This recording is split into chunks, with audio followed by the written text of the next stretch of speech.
ആക്രമണങ്ങൾ, ഗുണ്ടാക്രമണങ്ങളൊക്കെ നേരിടേണ്ടി വന്നു. SFI പ്രസ്ഥാനത്തിൻ്റെ സഖാക്കളെ ആക്രമിക്കുകയും സേതാലി പോലുള്ള സഖാക്കളെ കൊലപ്പെടുത്തുകയും ചെയ്ത അനുഭവങ്ങൾ. ഞാനെല്ലാം വിദ്യാർത്ഥി യൂണിയൻ സംഘടനാ രംഗത്ത് പ്രവർത്തിക്കുന്ന കാലത്തേക്കാൾ കൂടുതൽ രൂക്ഷമായ വെല്ലുവിളി ഇന്നത്തെ വിദ്യാർത്ഥി യൂണിയൻ പ്രസ്ഥാനങ്ങൾക്ക് നേരിടാൻ അവർ നിർബന്ധിതരായിരിക്കുകയാണ്. അതിനെ അതിജീവിക്കാൻ നമ്മുടെ വിദ്യാർത്ഥി യുവജന പ്രസ്ഥാനത്തിന് കഴിയും എന്നാണ് എൻ്റെ ശുഭപ്രതീക്ഷ. സംഘപരിവാർ അവരുടെ രാഷ്ട്രീയ ആധിപത്യം ഇന്ത്യൻ സമൂഹത്തിൽ നിലനിർത്താൻ വേണ്ടി വളരെ ആസൂത്രിതമായ ഒരു പദ്ധതി തന്നെ ആവിഷ്കരിച്ചിട്ടുണ്ട്. നരേന്ദ്രമോദി ഗവൺമെൻറ്റിൻ്റെ ഭരണകാലത്ത് RSS വൽക്കരണം ശക്തമായി നടന്നുപോയി. നരേന്ദ്രമോദിയുടെ നേതൃത്വത്തിലുള്ള കേന്ദ്ര ഗവൺമെൻറ് ഫാസിസത്തിൻ്റെ പുതിയ കാലഘട്ടത്തിലെ പ്രയോഗ രീതികൾ പിന്തുടരുന്നുണ്ട് എന്നാണ് നവഫാസിസം എന്ന് പറഞ്ഞാൽ അതിനർത്ഥം.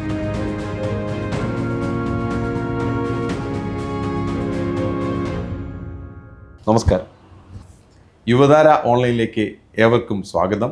സാമ്രാജ്യത്വത്തിനും വർഗീയതയ്ക്കും ഫാസിസ്റ്റ് ആശയങ്ങൾക്കുമെതിരെ നിതാന്ത ജാഗ്രത പുലർത്തി അടിസ്ഥാന വർഗത്തിൻ്റെ തൊഴിലാളി വർഗ താൽപ്പര്യങ്ങൾ ഉയർത്തിപ്പിടിച്ച് എന്നും ഇന്ത്യയിൽ മുന്നണി പോരാളിയായി നിലകൊള്ളുന്ന കമ്മ്യൂണിസ്റ്റ് പാർട്ടി ഓഫ് ഇന്ത്യ മാർക്സിസ്റ്റിൻ്റെ 24ാമത് പാർട്ടി കോൺഗ്രസ് മധുരയിൽ അവസാനിക്കുമ്പോൾ സഖാവ് EMSന് ശേഷം 6ാമത് ജനറൽ സെക്രട്ടറിയായി ഒരു മലയാളിയെ വീണ്ടും തിരഞ്ഞെടുത്തിരിക്കുന്നു.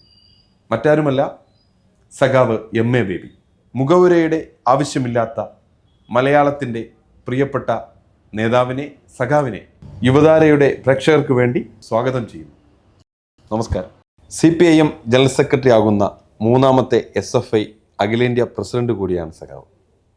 ഇന്ത്യയിലെ വിദ്യാർത്ഥി യുവജന പ്രസ്ഥാനത്തിൻ്റെ 70-80 കാലഘട്ടത്തെ അങ്ങ് പ്രതിനിധാനം ചെയ്തിട്ടുണ്ട്.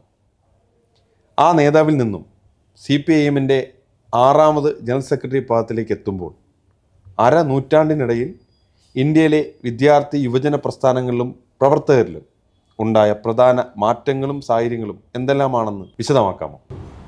ഞാൻ എൻ്റെ തലമുറ വിദ്യാർത്ഥി രംഗത്തും യുവജന രംഗത്തും പ്രവർത്തിക്കുമ്പോൾ ജനാധിപത്യപരമായ രാഷ്ട്രീയ സമരങ്ങളാണ് നടന്നിരുന്നത്. വിദ്യാർത്ഥികളുടെ അവകാശങ്ങൾക്ക് വേണ്ടിയിട്ടുള്ള പോരാട്ടങ്ങളും ക്യാമ്പസുകളിൽ നടന്നിരുന്നു. ക്യാമ്പസുകളിൽ വിദ്യാഭ്യാസാവകാശം, വിദ്യാഭ്യാസത്തിൻ്റെ ജനാധിപത്യവൽക്കരണം, ശാസ്ത്രീയമായ വിദ്യാഭ്യാസം ലഭിക്കാനുള്ള വിദ്യാർത്ഥികളുടെ അവകാശം, വിദ്യാഭ്യാസാനന്തരം തൊഴിൽ കിട്ടണം എന്നുള്ള വിദ്യാർത്ഥികളുടെയും യുവാക്കളുടെയും വളരെ പ്രധാനപ്പെട്ട ആവശ്യം, ഇവയെല്ലാം മുൻനിർത്തിക്കൊണ്ടുള്ള പ്രവർത്തനങ്ങളും പ്രക്ഷോഭങ്ങളും ഒക്കെ ശക്തമായി നടന്നിട്ടുണ്ട്. അതിനെതിരായിട്ട് പോലീസിൻ്റെ ലാത്തി ചാർജുകൾ ഉണ്ടായിട്ടുണ്ട്. ഇത്തരം ജനാധിപത്യ വിദ്യാഭ്യാസ അവകാശങ്ങളെ, സമരങ്ങളെ അനുകൂലിക്കാത്ത പ്രതിലോമ വിദ്യാർത്ഥി സംഘടനകളിൽ നിന്നും ആക്രമണങ്ങൾ, ഗുണ്ടാക്രമണങ്ങളൊക്കെ നേരിടേണ്ടി വന്നിട്ടുണ്ട്. വർഗീയത ക്യാമ്പസുകളിൽ കടന്നു വന്നുകൊണ്ടിരുന്നൊരു കാലഘട്ടമായിരുന്നു. പക്ഷേ ക്യാമ്പസുകളിൽ വർഗീയതയ്ക്ക് ആധിപത്യം നേടാൻ കഴിഞ്ഞിരുന്നില്ല. പട്ടാമ്പി സംസ്കൃത കോളേജിൽ സൈതാലി എന്ന SFIയുടെ ഉശിരൻ സഖാവിനെ ABVPക്കാർ കൊലപ്പെടുത്തിയതുപോലെ വിദ്യാർത്ഥി രംഗത്ത് വലിയ സ്വാധീനമില്ലാത്ത വർഗീയ ശക്തികൾ അവരുടെ ആയുധപ്രയോഗത്തിലുള്ള കഴിവുകൊണ്ട്, കഠാരപ്രയോഗത്തിലുള്ള കഴിവുകൊണ്ട് SFI പ്രസ്ഥാനത്തിൻ്റെ സഖാക്കളെ ആക്രമിക്കുകയും സേതാലി പോലുള്ള സഖാക്കളെ കൊലപ്പെടുത്തുകയും ചെയ്ത അനുഭവങ്ങളുണ്ട്. പക്ഷെ അതിനെയൊക്കെ അഭിമുഖീകരിച്ചുകൊണ്ട് ക്യാമ്പസുകളെ പുരോഗമന വിദ്യാർത്ഥി പ്രസ്ഥാനത്തിന് അനുകൂലമാക്കി മാറ്റി തീർക്കാൻ അന്നത്തെ പ്രവർത്തനങ്ങളിലൂടെ കഴിഞ്ഞിട്ടുണ്ട്. ഇന്നത്തെ ക്യാമ്പസുകളിലേക്ക് നോക്കുമ്പോൾ നമ്മൾ കാണുന്നത് ഫാസിസ്റ്റ് സ്വഭാവമുള്ള RSSൻ്റെ പരിപാടി നടപ്പാക്കാൻ പരിശ്രമിക്കുന്ന സംഘപരിവാർ അവർക്ക് അവരുടേതായ ഒരു ഗവൺമെൻറ് കേന്ദ്രത്തിൽ സ്ഥാപിക്കാൻ കഴിഞ്ഞിരിക്കുന്നു. അത് യഥാർത്ഥത്തിൽ നൂറ്റാണ്ടിൻ്റെ ഒരു സംക്രമണം നടന്നപ്പോഴാണ് BJP, വാജ്പേയിയുടെ നേതൃത്വത്തിലുള്ള BJP ഗവൺമെൻറ് വരുന്നത്. 1999 മുതൽ 2004 വരെ. 2004 BJP ഗവൺമെൻറ്റിനെ, വാജ്പേയി ഗവൺമെൻറ്റിനെ പരാജയപ്പെടുത്താൻ ജനാധിപത്യ ശക്തികൾക്ക് കഴിഞ്ഞു. എന്നാൽ ഒരു 10 ആണ്ട് മൻമോഹൻ സിംഗിൻ്റെ നേതൃത്വത്തിലുള്ള ഗവൺമെൻറ് കേന്ദ്രത്തിൽ ഭരണത്തിലിരുന്നതിന് ശേഷം 2014 മുതൽ ഫാസിസ്റ്റ് സ്വഭാവമുള്ള RSS നിയന്ത്രിക്കുന്ന BJP ഗവൺമെൻറ്റാണ്, നരേന്ദ്രമോദിയുടെ നേതൃത്വത്തിലുള്ള ഗവൺമെൻറ്റാണ് അധികാരത്തിൽ തുടരുന്നത്. ഇതിൻ്റെ ഫലമായി നമ്മുടെ സമൂഹത്തെ വർഗീയവൽക്കരിക്കുന്ന ഒരു സ്ഥിതി, ക്യാമ്പസുകളെ വർഗീയവൽക്കരിക്കുന്ന ഒരു സ്ഥിതി, പാഠപുസ്തകങ്ങളെ വർഗീയത കൊണ്ട് നിറയ്ക്കുന്ന ഒരു സ്ഥിതി, ചരിത്രത്തെ വളച്ചൊടിക്കുന്ന ഒരു സ്ഥിതി, ശാസ്ത്രീയമായ പാഠഭാഗങ്ങൾ പുസ്തകങ്ങളിൽ നിന്നും നീക്കം ചെയ്യുന്ന സ്ഥിതി, ഇതെല്ലാം വളരെ അസാധാരണമായ ഒരു സ്ഥിതിവിശേഷമാണ്. കോൺഗ്രസ് ഭരണം ജനവിരുദ്ധമായിരുന്നു, തൊഴിലാളി വിരുദ്ധമായിരുന്നു, കുത്തകൾക്ക് അനുകൂലമായിരുന്നു, ഭൂപ്രഭുക്കൾക്ക് അനുകൂലമായിരുന്നു. നരേന്ദ്രമോദിയുടെ നേതൃത്വത്തിലുള്ള BJP ഗവൺമെൻറ് സാമ്പത്തിക നയങ്ങളുടെ കാര്യത്തിൽ ഇങ്ങനെയെല്ലാം ആയിരിക്കുമ്പോൾ തന്നെ ജനങ്ങളെ വർഗീയതയുടെ അടിസ്ഥാനത്തിൽ ഭിന്നിപ്പിക്കുന്ന നവഫാസിസ്റ്റ് ഭീഷണി ഉയർത്തുന്ന ഒരു ഭരണമാണ്. ഇത് സൃഷ്ടിക്കുന്ന പ്രശ്നങ്ങൾ നമ്മുടെ ക്യാമ്പസുകളിലുണ്ട്.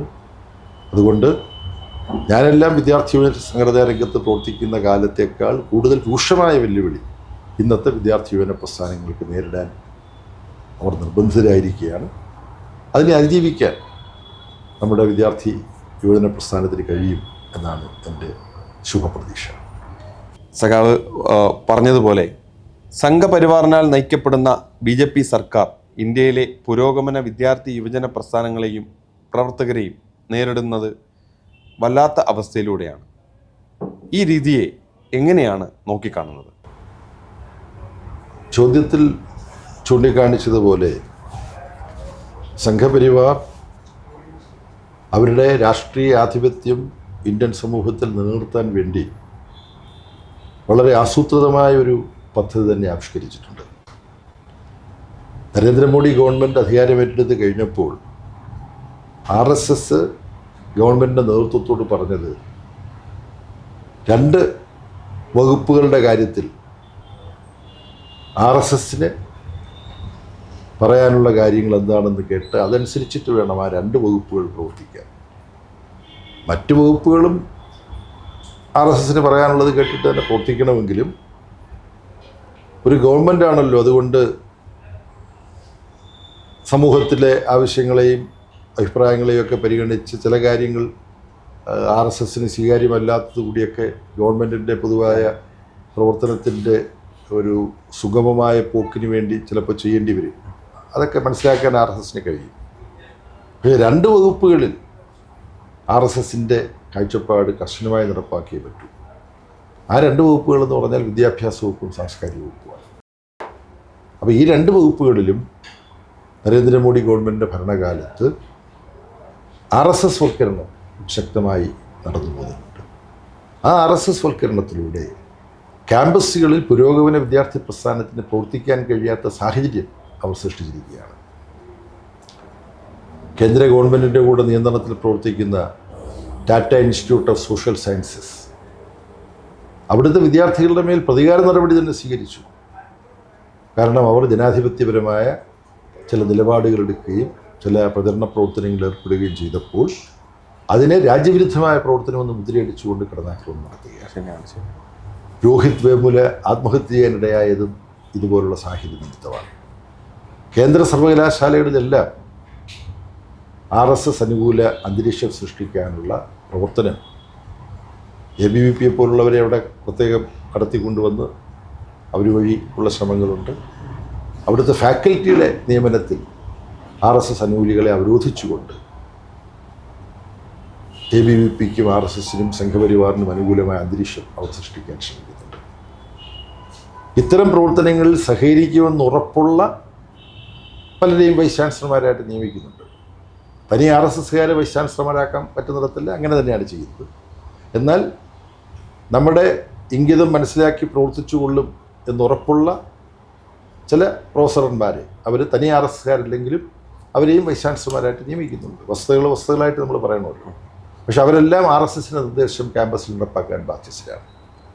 ഇത് വളരെ അസാധാരണമായ ഒരു സാഹചര്യം സൃഷ്ടിച്ചിട്ടുണ്ട്. ഈ ബുദ്ധിമുട്ടുള്ള പ്രതികൂല സാഹചര്യത്തെ അഭിമുഖീകരിച്ചുകൊണ്ടാണ് ക്യാമ്പസുകളിൽ SFIയും പുരോഗമന പ്രസ്ഥാനങ്ങളും പ്രവർത്തിക്കുന്നത്. ജനാധിപത്യപരമായി തെരഞ്ഞെടുപ്പ് നടന്ന ഭൂരിപക്ഷം സെൻട്രൽ യൂണിവേഴ്സിറ്റികളിലും SFIക്ക് വിജയിക്കാനോ അതല്ലെങ്കിൽ പ്രധാന വിദ്യാർത്ഥി സംഘടനാ ശക്തിയായിട്ട് ഉയരാനോ കഴിഞ്ഞിട്ടുണ്ട്. ചുരുക്കത്തിൽ ഈ സാഹചര്യത്തെ ഫലപ്രദമായി നേരിടാൻ SFIക്ക് പുരോഗമന വിദ്യാർത്ഥി പ്രസ്ഥാനത്തിനും കഴിയുന്നുണ്ട്. യുവജന പ്രസ്ഥാനത്തിൻ്റെ പിന്തുണയും DYFIയുടെ പിന്തുണയും ഇത്തരം പ്രവർത്തനങ്ങളിൽ SFIക്ക് ലഭിക്കുന്നുണ്ട്. ഒരു നവ ഫാസിസ്റ്റ് സർക്കാരിനെ അതിജീവിച്ച് വിദ്യാർത്ഥി യുവജന പ്രസ്ഥാനങ്ങൾക്ക് പ്രവർത്തിക്കാൻ എന്തെല്ലാം തയ്യാറെടുപ്പുകൾ വേണ്ടിവരുമെന്നാണ് സഖാവിൻ്റെ കാഴ്ചപ്പാട്? നരേന്ദ്രമോദിയുടെ നേതൃത്വത്തിലുള്ള കേന്ദ്ര ഗവൺമെൻറ് ഫാസിസത്തിൻ്റെ പുതിയ കാലഘട്ടത്തിലെ പ്രയോഗ രീതികൾ പിന്തുടരുന്നുണ്ട് എന്നാണ് നവഫാസിസം എന്ന് പറഞ്ഞാൽ അതിൻ്റെ അർത്ഥം. അതിൻ്റെ ഒരുപാട് ഉദാഹരണങ്ങൾ നമ്മുടെ സമൂഹത്തിൽ ഉയർന്നു വരുന്നുണ്ട്. ക്യാമ്പസുകളെ വർഗീയവൽക്കരിക്കുന്നതും അതിൻ്റെ ഭാഗമാണ്. അപ്പോൾ ഇതിനെ നേരിടുക എന്ന് പറയുന്നത് വളരെ കരുതലോടും സൂക്ഷ്മതയോടും കൂടി വിദ്യാർത്ഥി പ്രസ്ഥാനം ഏറ്റെടുക്കേണ്ട കടമയാണ്. അതിൽ SFIയുടെ പ്രവർത്തകർ SFI തനിച്ചു നിന്നുകൊണ്ട് നവഫാസിസത്തെ എതിർക്കുകയും തോൽപ്പിക്കുകയും ചെയ്യാൻ പ്രാപ്തമാണ് എന്ന ഒരു നിലപാടിലേക്ക് പോയിക്കൂടാ. വിദ്യാർത്ഥി രംഗത്ത് അതിവിശാലമായ പ്രതിരോധ സമരനിര വികസിപ്പിച്ചെടുക്കണം. RSSനും വർഗീയതയ്ക്കുമെതിരായി പൊരുതാൻ തയ്യാറുള്ള എല്ലാ വിദ്യാർത്ഥി സംഘടനകളെയും സഹകരിപ്പിക്കാനുള്ള കൂട്ടാശ്രമം ഉണ്ടാവണം. പുരോഗമന പ്രസ്ഥാനങ്ങൾക്ക് വിജയിക്കാൻ കഴിഞ്ഞ വിദ്യാർത്ഥി യൂണിയനുകളെയും അവയുടെ പ്രവർത്തനത്തിലൂടെ വിദ്യാർത്ഥികളെ വർഗീയതയ്ക്കെതിരായി ബോധവൽക്കരിക്കാൻ കഴിയും. ദേശീയ തലത്തിലുള്ള സെമിനാറുകൾ സർവകലാശാല വിദ്യാർത്ഥി യൂണിയനുകൾ സഹകരിച്ചുകൊണ്ട് സംഘടിപ്പിക്കുന്നത് വളരെ വിജയപ്രദമാകാൻ സാധ്യതയുള്ള ഒരു പ്രവർത്തനമാണ്. മറ്റൊന്ന് കലാസാംസ്കാരിക രൂപങ്ങൾ രൂപപ്പെടുത്തുക. ഫിലിം ഫെസ്റ്റിവലുകൾ സംഘടിപ്പിക്കുകയും ക്യാമ്പസിൽ. ഫിലിം ഫെസ്റ്റിവലിൽ ഫാസിസത്തിനെതിരായിട്ടുള്ള പോരാട്ടത്തിൽ ജർമ്മനിയിലും ഇറ്റലിയിലുമൊക്കെ എങ്ങനെ വലിയ സംഗീത പ്രതിഭകൾ, വലിയ ചലച്ചിത്ര പ്രതിഭകൾ ആവിഷ്കാരങ്ങൾ നടത്തി. ഇപ്പോൾ പോൾ റോബ്സനെ പോലുള്ള ഗായകർ ജനാധിപത്യ വിരുദ്ധമായ അടിച്ചമർത്തലിനെതിരായും വിവിധ വിഭാഗത്തിൽപ്പെട്ട ജനങ്ങളുടെ മോചനത്തിന് വേണ്ടിയിട്ടുള്ള സമരപ്രവർത്തനത്തിൽ ജനങ്ങളെ ഉത്തേജിപ്പിക്കാൻ വേണ്ടിയും സഹായകമായ പാട്ടുകൾ പാടിയിട്ടുണ്ട്. അപ്പോൾ ഇത്തരം പാട്ടുകൾ വിദ്യാർത്ഥികളെ കേൾപ്പിക്കുന്നതിനുള്ള ക്രമീകരണം, പുരോഗമനപരമായ സിനിമകൾ ക്യാമ്പസുകളിൽ പ്രദർശിപ്പിക്കാനുള്ള ശ്രമങ്ങൾ, നാടകം വലിയൊരു സമരവുമായിട്ട് മാറ്റാൻ കഴിയുന്നതാണ്. അപ്പം വിദ്യാർത്ഥി സംഘടനാ പ്രവർത്തനത്തിനോടൊപ്പം വിദ്യാർത്ഥികളെ ആശയവൽക്കരിക്കുന്നതിനോടൊപ്പം നാടകം, സിനിമ, സംഗീതം ഇത്തരത്തിലുള്ള സാംസ്കാരിക സമരരൂപങ്ങളെ കൂടി ക്യാമ്പസുകളിൽ കൊണ്ടുചെല്ലാൻ പുരോഗമന വിദ്യാർത്ഥി പ്രസ്ഥാനം ശ്രദ്ധിക്കുന്നത് ഈ സാഹചര്യത്തെ അഭിമുഖീകരിക്കാനും അതിജീവിക്കാനും സഹായകമാകും എന്നാണ് എനിക്ക് തോന്നുന്നത്. യുവജന പ്രസ്ഥാനങ്ങളെയും ചേർത്ത് ഈ പ്രവർത്തനങ്ങളിൽ യുവജന പ്രസ്ഥാനങ്ങൾക്ക് വലിയ പങ്ക് വഹിക്കാൻ കഴിയും. കാര്യം വിദ്യാർത്ഥികൾ ക്യാമ്പസിൽ ഹോസ്റ്റലുകളിൽ താമസിക്കുന്ന വിദ്യാർത്ഥികളുണ്ടാവാം. പക്ഷേ പുറമേ പേയിങ് ഗസ്റ്റുകളായിട്ട് താമസിക്കുന്നവരുണ്ടാവാം, വീട്ടിൽ നിന്ന് പോയി പഠിക്കുന്നവരുണ്ടാവാം. അവർക്കെല്ലാം അവരുടെ പ്രദേശങ്ങളിലെ യുവാക്കളുമായിട്ട് ബന്ധമുണ്ടാവാം. അവരുടെ ജ്യേഷ്ഠന്മാരും സഹോദരന്മാരും യുവജന പ്രസ്ഥാനത്തിൽ പ്രവർത്തിക്കുന്നവരുണ്ടാവാം. അപ്പോൾ ഈ പ്രവർത്തനം കൂട്ടായി ഏറ്റെടുക്കേണ്ടതാണ്. അതിൽ യുവജന പ്രസ്ഥാനത്തെ സഹകരിപ്പിക്കാൻ കഴിക്കണം. ബെന്യാമിൻ ഇതിൻ്റെ ലിറ്റററി ക്യൂറേറ്ററായിട്ട് പ്രവർത്തിക്കുന്നു എന്നത് ഈ DYFIയുടെ ആഭിമുഖ്യത്തിലുള്ള യൂത്ത് ലിറ്ററേച്ചർ ഫെസ്റ്റിവലിൻ്റെ കരുത്തിൻ്റെ പിന്നിലുള്ള ഏറ്റവും പ്രധാനപ്പെട്ട ഒരു ഘടകമാണ്. DYFIയുടെ പ്രവർത്തനങ്ങൾ വൈവിധ്യപൂർണ്ണമാക്കാൻ, ബഹുമുഖമാക്കാൻ കൂടുതൽ ശ്രദ്ധ ചെലുത്തണം എന്ന് അന്ന് തന്നെ തീരുമാനിച്ചിട്ടുള്ളതാണ്. ബാംഗ്ലൂരിൽ വെച്ച് നടന്ന DYFIയുടെ ഒരു അഖിലേന്ത്യാ സമ്മേളനത്തിൽ ആദ്യാവസാനക്കാരനായിട്ട് ഞാൻ പങ്കെടുത്തു. ഈ സമീപ നാളുകളിൽ മരിച്ചുപോയ പ്രശസ്ത ചലച്ചിത്ര സംവിധായകൻ ശ്യാം ബെനികളായിരുന്നു. അന്ന് അദ്ദേഹം രാജ്യസഭാ മെമ്പറാണ്. ഞാനും സീതാറാം യെച്ചൂരിയൊക്കെ ബന്ധപ്പെട്ടിട്ടാണ് DYFI സമ്മേളനം ഉദ്ഘാടനം ചെയ്യാൻ ശ്യാം ബെനികൾ വന്നത്. നമ്മൾ തൊഴിൽ അന്വേഷിക്കുന്നതിന് പകരം ഒരുപാട് പേർക്ക് തൊഴിൽ കൊടുക്കാൻ കഴിയുന്ന സംരംഭകരായി നമ്മൾ മാറിയാൽ അതിൻ്റെ ഒരുപാട് ഉദാഹരണങ്ങൾ കേരളത്തിൽ തന്നെയുണ്ട്. അതുകൊണ്ട് DYFI ശരിയായ പാതയിലൂടെയാണ് മുന്നോട്ട് പോകുന്നത് എന്ന സംശയം കൂടാതെ പറയാൻ കഴിയും. അധിക്ഷേപ ലേഖനങ്ങൾ, വിമർശന ലേഖനങ്ങൾ, അതിലൂടെ ഈ സിനിമയ്ക്കെതിരായിട്ടുള്ള വലിയൊരു നീക്കം, അതാണ് ഓർഗനൈസർ ഉദ്ഘാടനം ചെയ്തത്. അപ്പോൾ ഈ നടപടിക്രമം മുഴുവൻ നിയമവിരുദ്ധമാണ്, സംസ്കാര ശൂന്യമാണ്. പൃഥ്വിരാജിനെതിരായിട്ടും, ഈ സിനിമ സംവിധാനം ചെയ്ത പൃഥ്വിരാജ് എന്ന് പറയുന്ന നമ്മുടെ മലയാളത്തിൻ്റെ അഭിമാനമായ അതിനെതിരായിട്ടും നീങ്ങാൻ ഇവർ തീരുമാനിച്ചിരിക്കുന്നു എന്നാണ്. മുഖ്യമന്ത്രി ശ്രീ പിണറായി വിജയൻ കുടുംബത്തോടുകൂടി ഈ സിനിമ പോയി കാണുകയും ഈ സിനിമയിൽ നമുക്ക് യോജിക്കാൻ കഴിയുന്നതും യോജിക്കാൻ കഴിയാത്തതുമായ പലതും ഉണ്ടാവാം. പക്ഷെ ഒരു കലാസൃഷ്ടി ജനങ്ങളുടെ മുമ്പിൽ നിയമപരമായ അനുമതിയോടുകൂടി പ്രദർശിപ്പിക്കപ്പെടുമ്പോൾ അതിനെ ഭീഷണിപ്പെടുത്തി അതിൻ്റെ പല ഭാഗങ്ങളും നീക്കം ചെയ്യുക എന്നുള്ളത് കാട്ടുനീതിയാണ്. ചലച്ചിത്ര നടിയാണ്, നമുക്കെല്ലാം അറിയാവുന്ന പ്രശസ്തയായ മല്ലിക സുകുമാരൻ. അവർ പറഞ്ഞു, ഇടതുപക്ഷ ജനാധിപത്യ മുന്നണി പോലൊരു ഗവൺമെൻറ്, പിണറായി വിജയനെ പോലുള്ളൊരു മുഖ്യമന്ത്രി അത് കേരളത്തിലുണ്ട് എന്നുള്ളതാണ് നമ്മുടെ കരുത്ത്, ഇത് തുടരണം എന്ന് മല്ലിക സുകുമാരൻ അഭിപ്രായപ്പെടുകയുണ്ടായി.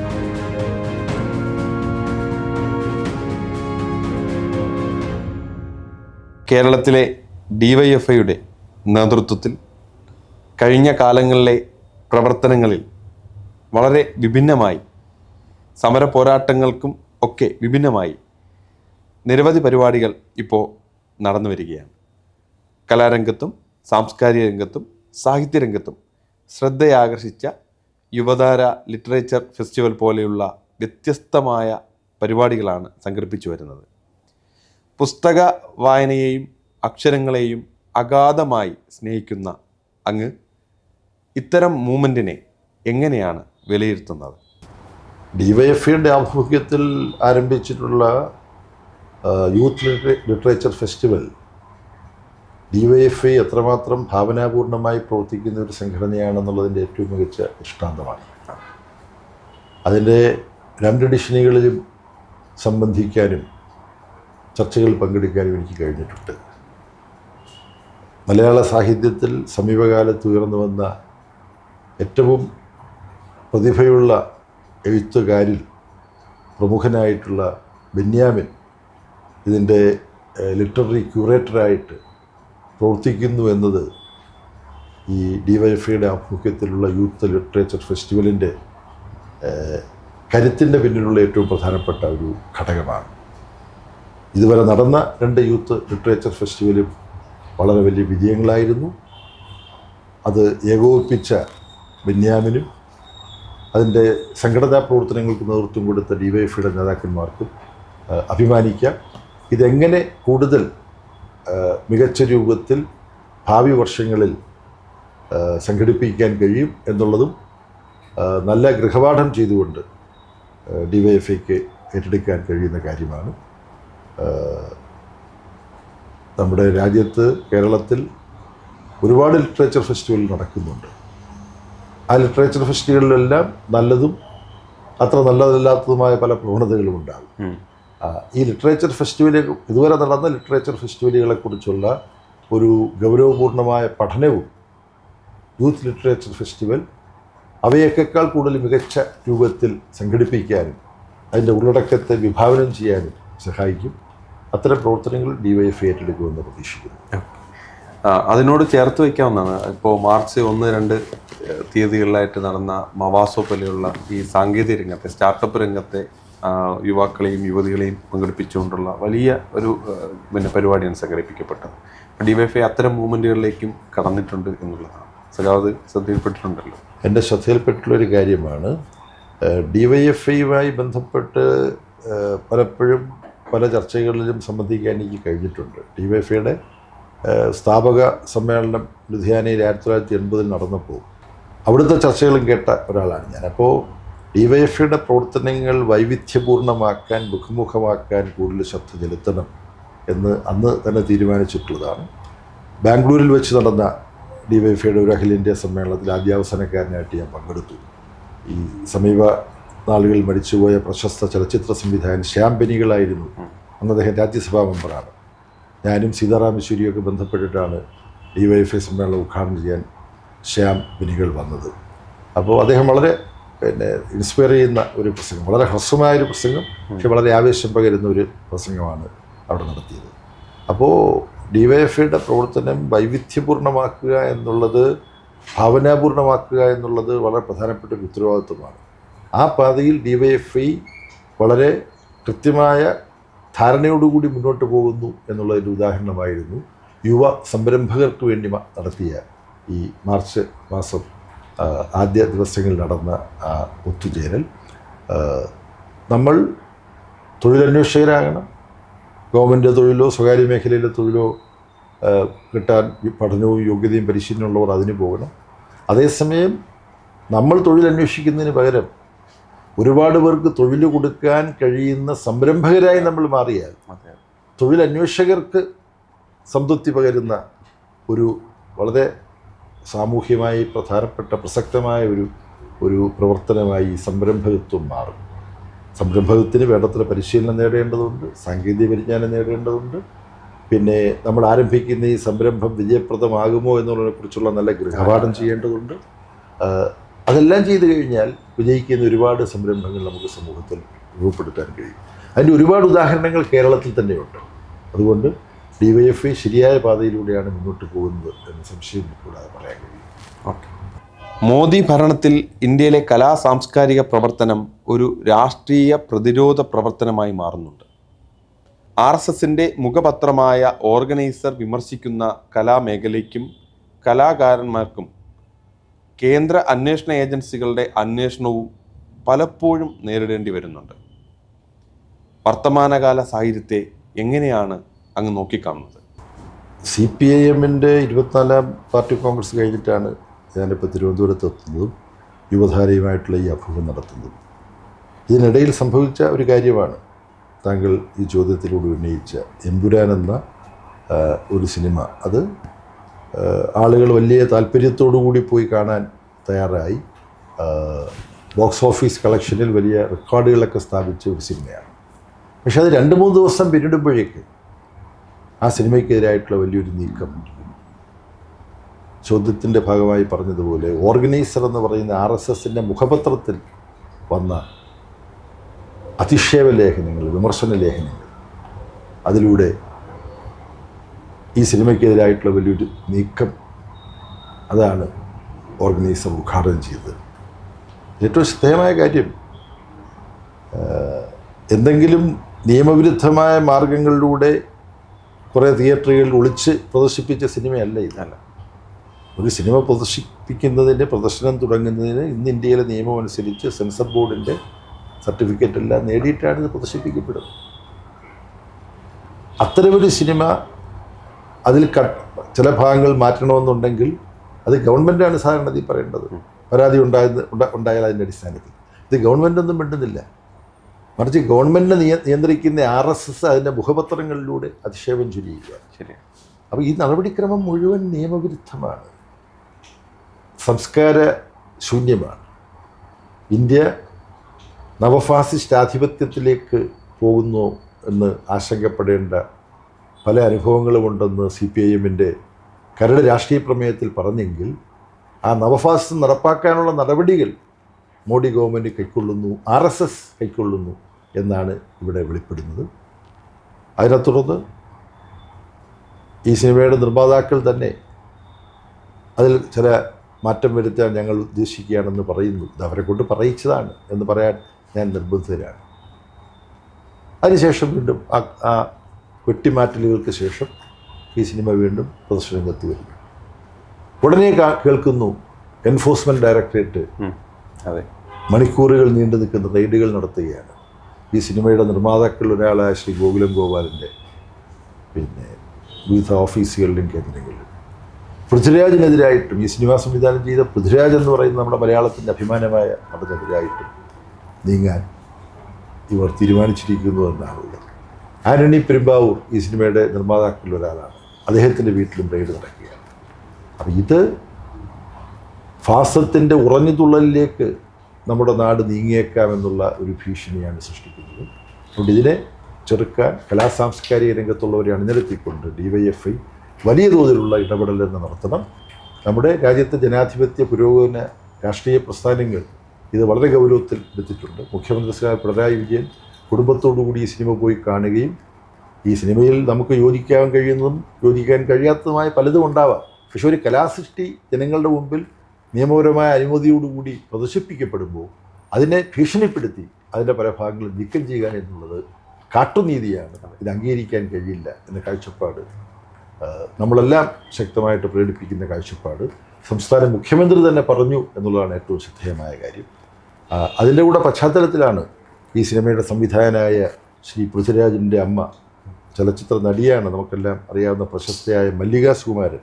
അവർ പറഞ്ഞു, ഇടതുപക്ഷ ജനാധിപത്യ മുന്നണി പോലൊരു ഗവൺമെൻറ്, പിണറായി വിജയനെ പോലുള്ളൊരു മുഖ്യമന്ത്രി അത് കേരളത്തിലുണ്ട് എന്നുള്ളതാണ് നമ്മുടെ കരുത്ത്, ഇത് തുടരണം എന്ന് മല്ലിക സുകുമാരൻ അഭിപ്രായപ്പെടുകയുണ്ടായി. അപ്പോൾ നവഫാസിസത്തിനായിട്ടുള്ള പോരാട്ടം ശക്തിപ്പെടുത്തണം. അത് ഏതെങ്കിലും ഒന്നോ രണ്ടോ പാർട്ടികൾക്ക് മാത്രമായി ചെയ്യാൻ കഴിയുന്നതല്ല. ഇന്ത്യയിലെ ജനങ്ങളെ, യുവാക്കളെ, വിദ്യാർത്ഥികളെ, മഹിളകളെ, എല്ലാ വിഭാഗത്തിലും പെട്ടവരെ വിപുലമായ തോതിൽ ഈ BJP ഗവൺമെൻറ്റിൻ്റെ നവഫാസിസ്റ്റ് നീക്കങ്ങൾക്കെതിരെ അണിനിരത്തുന്നതിൽ നമ്മൾ വളരെ കാര്യക്ഷമമായി സംഘടന ചലിപ്പിക്കേണ്ടതുണ്ട്. ഇപ്പം നടന്ന പാർട്ടി കോൺഗ്രസിൽ നിന്ന് ചർച്ചയിൽ ഉയർന്നു വന്ന വലിയൊരു അഭിപ്രായം, കലാസാംസ്കാരിക രംഗത്തിന് ഇപ്പം നൽകുന്ന ശ്രദ്ധ പോരാ പാർട്ടിയുടെ ഭാഗത്ത്. RSS നടത്തുന്ന ഈ കൾച്ചറൽ നാഷണലിസം എന്ന് പറഞ്ഞുകൊണ്ടുള്ള അപകടകരമായ നീക്കങ്ങൾ അതിനെ താരതമ്യപ്പെടുത്തി നോക്കുമ്പോൾ വലിയ അപര്യാപ്തതയുണ്ട്. അപ്പം അതുകൊണ്ട് തന്നെ പുതുതായിട്ട് കേന്ദ്ര കമ്മിറ്റി പോളിറ്റ് ബ്യൂറോ യോഗം ചേരുമ്പോൾ സാംസ്കാരിക രംഗത്ത് എങ്ങനെ ഇതുവരെ നടന്നതിനേക്കാൾ കൂടുതൽ ആഴവും പരപ്പുമുള്ള പ്രവർത്തനങ്ങൾ ഏറ്റെടുക്കാൻ കഴിയും എന്നുള്ളത് ചർച്ച ചെയ്യാൻ പോവുകയാണ്. ആ രംഗത്ത് വളരെ ശ്രദ്ധേയമായ കുറേ മാറ്റങ്ങൾ താമസിയാതെ നമുക്ക് ഇന്ത്യയിൽ കാണാൻ കഴിയും. സഖാക്കൾ പറഞ്ഞു, നമ്മൾ ഇതെല്ലാം പാർട്ടി സമ്മേളനത്തിൽ അവതരിപ്പിക്കുമ്പോൾ സഖാക്കൾക്ക് ആവേശമുണ്ടാകുന്ന കാര്യങ്ങൾ അതെല്ലാം കണ്ടെത്തി ഇതിനകത്ത് ഉൾപ്പെടുത്തണം. കുറേ കാര്യങ്ങൾ ഇപ്പോൾ ഉൾപ്പെടുത്തിയിട്ടുണ്ട്, അതുമാത്രം പോരാ എന്ന് പറഞ്ഞപ്പോൾ വയനാട്ടിലെ നിരാധാരരായ ജനങ്ങളെ പുനരധിവസിപ്പിക്കാൻ വേണ്ടിയിട്ടുള്ള പ്രവർത്തനങ്ങളിൽ DYFIയുടേതായ ഭാവനാപൂർണമായ ബഹുവിധ പ്രവർത്തനങ്ങളിലൂടെ കേരളത്തിലെ DYFIയുടെ വിവിധ യൂണിറ്റുകൾ സമാഹരിക്കുകയുണ്ടായി. ഇത് പറഞ്ഞപ്പോൾ സഹാക്കൾക്ക് അത് വലിയ ആവേശമായി. ഇത് പറഞ്ഞു കഴിഞ്ഞാൽ സമ്മേളനത്തിൽ പ്രതിനിധികൾക്കും ആവേശം ഉണ്ടാവും.